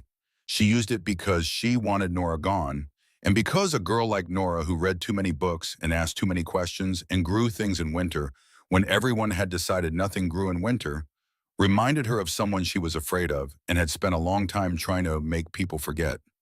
The name Dr. Alma Voss was not one that most people in the room recognized, but some of the older ones did, and the ones who recognized it went very still in their chairs. "My grandfather destroyed that woman," Delia said. "He destroyed her because she found out what he was doing and threatened to expose it. And my mother spent 30 years protecting that secret and trying to make sure nobody ever found the place where Dr. Voss had worked. And when she saw Nora, she saw the danger of it starting again, and she stopped it the only way she knew how." She was still looking at Nora. "I am sorry," she said. She said it without the hedging language that apologies sometimes carried, the language that redistributed responsibility through its phrasing until the original act was barely visible. "I am sorry. What I did put you in the cold in November with nowhere to go. What I did gave my mother a weapon she used to hurt you. I have known this for 6 years, and I have been too afraid to say it out loud." The room was very quiet. Nora stood at the front of the room and she received what had just happened with the full attention it required, which was the same attention she had learned to give to everything that mattered. The attention that did not look away or minimize or reach for a simpler version of the truth than the one that was actually present. She thought about the $5 bill and the 7 words. She thought about Cordelia Greer and the frozen mud of the mountain path. She thought about the glass wall she had rebuilt from salvaged panes and the seed collection that now lived in the kitchens of 16 families in the mountain hollows. She thought about what Jasper had said about bitterness and about what you harvested when you tended it. She looked at Delia Holt, 24 years old, a widow with a sick daughter and a mother who had raised her in the world as Miriam Holt understood it, which was not a world that made honesty easy or safe, and she saw someone who had decided that the easiest available path was not the one she was going to take anymore. She did not say she forgave her. She was not certain yet that the word was accurate, and she did not say things she was not certain of. She said, "Let's talk about how to prepare soil for spring planting." The room shifted back toward itself. The lecture continued. Delia Holt sat back down in her folding wooden chair, and she took out the small notebook she had brought, and she began to write down what Nora was saying about drainage and soil acidity and the particular requirements of the varieties she was introducing to families throughout the hollow system. Somewhere near the back of the room, in the shadow near the door where she had incurred quietly enough that not everyone had noticed, Miriam Holt stood and listened to her daughter's confession. And then as quietly as she had entered, she left. She never recovered the position she had held in Crestfall before that night. The town's understanding of itself had shifted in the way of understandings that have been built on something that turned out not to be solid, the slow settling and resettling of weight into new configurations as people recalibrated what they had believed and who they had trusted and on what basis. Miriam continued to live in the big house at the north end of town. She continued to receive Thursday afternoon visitors for a while, and then for a shorter while, and then for no while at all because the visitors stopped coming. She outlasted the war, and she outlasted the decade, and she died in the spring of 1952 in the presence of 2 household employees who were there because they were paid to be there. No one mourned her. Nora heard the news from a woman in the hollow below who had heard it from a cousin in town, and she sat with it for an afternoon in the greenhouse while the spring light came through the old glass and fell across the planting beds in their moving patterns. She felt something about it which she had not expected. Not satisfaction, not relief. Something quieter and sadder than either something she would have described if she had been required to describe it as the particular sorrow of watching a life that could have been spent differently come to its conclusion without having been spent differently. She thought about what it would have cost Miriam Holt to be a different kind of person in the same circumstances. She thought about the inheritance that was not just the money and the house and the mine shares, but the methods, the father's methods, the practiced machinery of control and suppression that had been handed down as naturally as any other asset. She thought about what it meant to inherit something like that and whether the inheriting was inevitable and what the alternative to it might have looked like from the inside. Then she went back to the planting beds because the spring planting would not wait for the resolution of questions that did not have clean resolutions. Everett Weston arrived in the summer of 1945. He came from Charleston, which was where his family was from, and where he had been working before the war took him, and where he had returned after to find that the work he had done before no longer seemed adequate to what he understood now about what work was for and what it could be. He had heard about the agricultural work happening in the Harlan County mountains through a contact at the State Extension Service, and he had driven up through the hollows on a July morning with the specific purposefulness of someone who had decided that the direction they needed to go was north and east and up. He was 31 years old, and he had the hands of someone who had learned to use them during the war and had not stopped using them since, and he had the eyes of someone who was paying attention in the way that people paid attention when they had decided that what they were seeing was worth seeing carefully. He came to observe the cold frame system that had been built throughout the community. He intended to stay for 2 weeks. He stayed for the rest of his life. He did not fall in love with Nora Croft quickly or simply or in any of the ways that falling in love was described in the stories she had read in the St. Joseph's Library during the years when stories were one of the few things available to her in sufficient quantity. He fell in love the way people fell in love when they were paying close attention to someone who was doing something real slowly As the evidence accumulated, as he understood more and more clearly who she was and how she thought and what she was building and what it meant. She fell in love with him in the same way, which was the only way she had ever been capable of doing anything important, which was by paying close attention and reaching her own conclusions from what she observed. They were married in the greenhouse in the summer of 1946 on a July morning when the tomatoes were setting fruit on their stakes and the warm creek murmured through its floor channel, and the light came through the old glass of the south wall in the moving scattered patterns that Nora had loved since the first morning she had woken in this place. There were no invited guests exactly. The people who came were people who had heard about the wedding and who had decided to climb the mountain that morning, which included most of the families from the Hollow Network and a substantial number of people from Crestfall who had been learning from Nora for 3 years and who had come to understand the mountain and what had happened on it as a chapter of their own history as much as hers. Jasper's grave was visible from the wedding on its hillside above. She thought about him often in the years that followed. She thought about Brother Edmund and Sister Winifred and Alma Voss and all the people who had planted something in her before she had fully understood what was being planted or what it would eventually become. She thought about the way that anything worth growing required. This required the patient work of people who might not live to see the harvest, who put something in the ground and trusted that someone else would water it and that the ground itself would hold it and that the season would eventually come around. By the early 1950s, the Croft Mountain Farm was supplying vegetables to more than 300 families across 4 counties. Agricultural researchers from the State University came to study the geothermal greenhouse system in the terrace irrigation design. Extension agents from as far away as Vermont came to learn about cold climate growing techniques they could not find documented anywhere else. A farming journal called it the most productive and innovative small operation in Appalachia. Nora kept the article in a drawer and did not look at it again. What mattered was the seed library, which by 1955 had grown to over 400 varieties, adapted to the specific conditions of the Harlan County Mountains, distributed across 20 families, who each held a portion of the collection and who each contributed to its growth with every season's selection.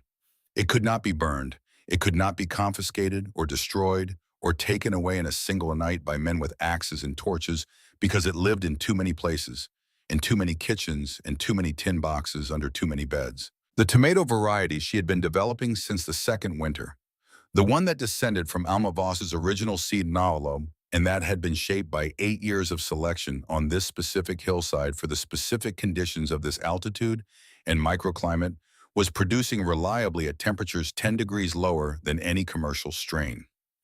People began calling it the Croft Red. The name stuck. She and Everett had 4 children, 2 daughters and 2 sons, all of them raised in the greenhouse, and on the terraces, all of them able to identify 40 varieties of vegetable by their seedling stage before they could reliably read. Hands in the dirt and nose in a book, she told them when they were small enough to be told things that would settle into them the way Sister Winifred's words had settled into her. That is the whole secret. Everything else is just applying it. On a September afternoon in 1998, when Nora Croft was 80 years old, and the mountains had been changing around her for 8 decades in the ways that mountains changed, she walked out of the greenhouse and sat down on the stone bench that Everett had built for her in 1972, positioned at the south edge of the clearing where the afternoon light fell warmly and the view down the valley was clear. She could see from where she sat the full extent of what had been built on this hillside since that November morning in 1937, when she had followed a warm creek upstream and pushed open a door that had not been opened in 7 years. The greenhouse behind her, rebuilt 3 times, but always on the same foundation, always over the same geothermal creek. The terraces below 17 of them, now their stone walls, so thoroughly settled into the hillside that they looked as if they had grown there. The root cellar entrance in the slope to the east, its wooden door replaced twice. The paths connecting everything worn deep now by 60 years of walking, and Jasper's grave on the hillside above where the morning sun fell first. She sat in the warm September afternoon, and she was not thinking about Miriam Holt, or the November night, or the 7 words, or any of the things that a person thinking about the arc of a long life might have been expected to think about. She was thinking about the rotation schedule for the spring plantings, which she had been reviewing in her mind for the past week, and about whether the third terrace's drainage had been adequate through the summer rains, and about a conversation she had had that morning with her youngest granddaughter, who was 12 years old, and who had asked with the specific, focused curiosity of someone who was going to be very good at something, how you knew which plants to save seeds from. You watch them, Nora had told her, all season. You watch which ones do best in the conditions that are actually there, not the conditions you wished were there, and then at the end you save from those. The granddaughter had written this down in a small notebook. Nora had watched her write it and had felt something that she had no single word for the specific pleasure of a thing being passed forward, the understanding that what you had been given and what you had built and what you had survived to continue building was not going to stop with you. She sat on the stone bench in the September sun, and she closed her eyes and she listened to the warm creek moving through the greenhouse behind her, the same sound it had been making for a century before she arrived, and that it would continue to make long after she was gone. Her youngest daughter, Willa, found her there an hour later, still on the bench, her hands folded in her lap, a paper packet of saved tomato seeds resting on her knee. Her face was turned toward the afternoon sun, and there was something in her expression that Willa would not find words for until years later when she tried to explain it to her own children. It was the expression she would say of someone who has arrived at the end of a long walk and found exactly what they were told to go confidently toward. More than 400 people came to the funeral. They came from the hollows and the towns, and from across the state, from the university and the extension service, and from farms across Appalachia that had been changed by the methods she had developed and taught. Families she had fed during the war brought their grandchildren. Former students who were now running their own operations drove through the night to be there. The Croft Mountain Farm continued to operate, managed by Nora's grandchildren, and a rotating group of apprentices who came from across the country to learn the system that had been built here. The original greenhouse still stood over its geothermal creek, still warm in any weather, still producing in January. The seed library had grown to encompass more than 1,000 varieties and had distributed seeds to small farmers in 11 states. The Croft red tomato was still grown in gardens from West Virginia to Maine, and in the back room of what had once been the Greer General Store, now converted to a community center, there hung a framed copy of an agricultural extension bulletin from the State Service, one of the kind that nobody in Crestfall had ever wanted to read. It was yellowed with age and its print was small, and its illustrations were the spare line drawings of a practical document rather than anything intended to be beautiful. Beneath it was a small typed card that explained in 3 sentences why it was there. A girl who worked in this building read documents like this one by candlelight for 2 years. She used what she read to build something remarkable in the mountains above this town. What she built is still there and still growing. That was all it said. It did not say anything about November nights or 7 words written in small handwriting on a scrap of ledger paper. It did not say anything about 3 men with axes and torches or a warm creek followed upstream in desperation. It did not say anything about what it cost to keep going when everything that had been built with great care was dismantled in a single night, or what it required to believe against all available evidence that the next attempt would be the one that held. Those things were in the story, which was the document that mattered, which did not hang on any wall, but was carried forward in the hands, in the knowledge and the continued work of everyone who had learned something from the woman who had read agricultural bulletins by candlelight and refused at every juncture that offered the option to stop.